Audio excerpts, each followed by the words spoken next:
ہر انسان کے دل کی ٹھنڈک کا باعث ہوتی ہے وہ یہ ہوتی ہے کہ اگر وہ کسی کے ساتھ کوئی تعلق رکھتا ہے یا کسی کے لیے کچھ کرتا ہے تو اس کا شکریہ ادا کیا جائے، اس کو کہا جائے جزاک اللہ خیر، اس کو کہا جائے آپ کا میرے پہ احسان ہے، اس کو کہا جائے آپ نے میرے ساتھ بڑا اچھا سلوک کیا۔ اور اس شکر کے بعد، اس کو ہم عام لفظوں میں شکر کہتے ہیں، اس شکر کے بارے میں اللہ تعالیٰ فرماتے ہیں لَإِن شَكَرْتُمْ لَأَزِيدَنَّكُمْ، اگر تم شکر ادا کرو گے،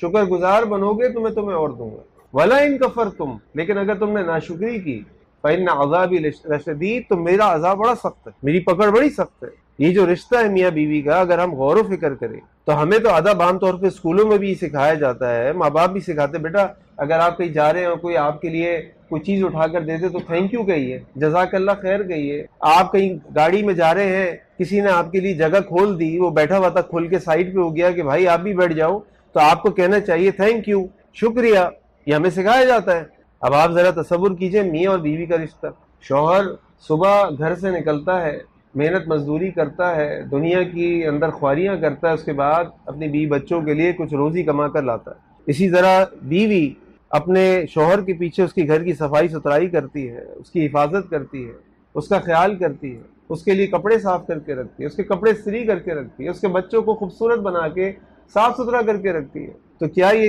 دوسرے کے لیے حقدار نہیں ہے کہ دونوں بار بار ایک دوسرے کا شکریہ ادا کریں کہ بیگم صاحبہ بہت شکریہ، آپ نے میرے لیے بڑا اچھا کھانا بنایا۔ بیوی شوہر کا شکریہ ادا کرے کہ آپ ہمارا اتنا خیال کرتے ہیں، آپ اپنی نیند کا خیال نہیں کرتے، آپ اپنی صحت کا خیال نہیں کرتے، اللہ آپ کو ضائع خیر دے، جس طرح آپ محبت کرتے ہیں ہمارے لیے دن رات مزدوری کرتے ہیں۔ یہ تشکر کے الفاظ دنیا کے لیے تو ہم سیکھتے اور سکھاتے ہیں، اپنوں کے لیے کیوں نہیں؟ ذرا کہہ کے تو دیکھیے۔ ایک عالم دین بتا رہے تھے کہ ان کے کسی استاد نے ان کو واقعہ سنایا کہ وہ کسی کے گھر کھانے پہ گئے، ان کے مہمان نے ان کے سامنے کھانا رکھا، کھانا کھایا، خاطر کی، شکریہ ادا کیا، اس کے بعد انہوں نے میٹھا لا کے رکھا، انہوں نے میٹھا کھایا، میٹھا کھا کے بھی جو مہمان تھے انہوں نے شکریہ ادا کیا، کہا جی جزاک اللہ، مزہ آیا، بہت پرتکلف کھانا تھا، آپ کا بڑا شکریہ۔ اس کے بعد میزبان نے وہ میٹھا اٹھا کے کھایا، پہلے مہمان نے کھایا، میزبان نے کھایا، میزبان نے جیسے ہی کھایا اس نے میٹھا اٹھا کے تھوک دیا، اس نے کہا شیخ اس میں شکر کے بجائے مجھے لگتا ہے میری اہلیہ نے نمک ڈال دیا۔ انہوں نے کہا ہاں مجھے پتا ہے آپ کی اہلیہ نے نمک ڈال دیا، یہ میٹھا نہیں تھا، نمکین تھا۔ کہنے لگے پھر بھی آپ کہہ رہے ہیں بہت مزے کا، بہت مزے کا، شکریہ۔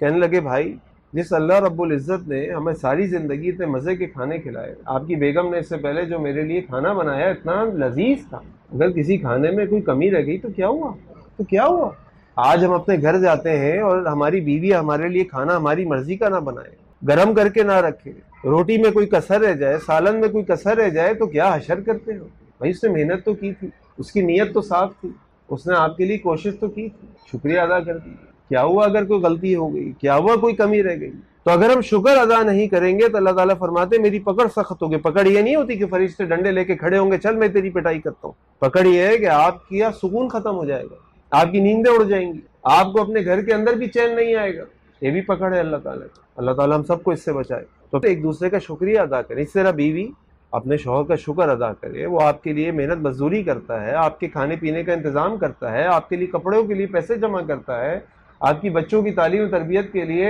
فیسیں بھرتا ہے،